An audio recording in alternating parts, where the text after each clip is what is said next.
अन्य खबरों पर હવે નજર કરીશું। સુરત જિલ્લા પંચાયતની સામાન્ય સભાનું આયોજન આજે હતું, જેમાં જોરદાર હંગામો થયો છે। વિપક્ષ દ્વારા હંગામો કરવામાં આવ્યો। દર્શન નાયકે હંગામો મચાવ્યો હતો। ખેડૂતોના હિતોને લઈને અહીં ખાસ બવાલ થઈ હોવાની વાત સામે આવી છે। તસવીરો આપના સ્ક્રીન પર।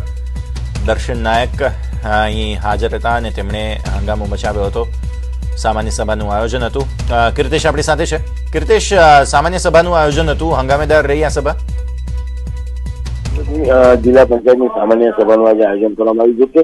દક્ષિણ ગુજરાતમાં જે રીતે વરસાદ વરસી રહ્યો છે તેને લઈને ખેડૂતોને ડાંગરના પાકમાં મોટા પ્રમાણનું નુકસાન છે તેને લઈને અવારનવાર સરકારને રજૂઆત કરવામાં આવી છે। જોકે સરકાર દ્વારા કહી શકાય કે તમામ જે ખેડૂતોને નુકસાન છે તેનો સર્વે કરવામાં આવ્યો હતો, પણ માત્ર 40 થી 50% ખેડૂતોનો સર્વે કરવામાં આવ્યો અને બાકીના ખેડૂતોનો સર્વે કરવાનો બાકી છે। તેને લઈને ખેડૂતોના હિતને લઈને આ સભા તોફાની બનવાના પહેલેથી જ એલાન હતા, ત્યારે વિપક્ષના આગેવાન તરીકે દર્શન નાયકે સવાલ ઉભા કરતાની સાથે જ મોટો હંગામો મચી ગયો હતો। ખાસ કરીને સૌથી મહત્વની વાત છે કે શાસક પક્ષના એક ઉમેદવાર દ્વારા તેમના જ કહી શકાય કે અધિકારીઓ દ્વારા ભ્રષ્ટાચાર કરતા હોવાનો આક્ષેપ કર્યો હતો। એટલે કે બે અલગ અલગ મુદ્દા હતા, જેમાં ખેડૂતના હિતને લઈને સામાન્ય સભા તોફાની બની હતી।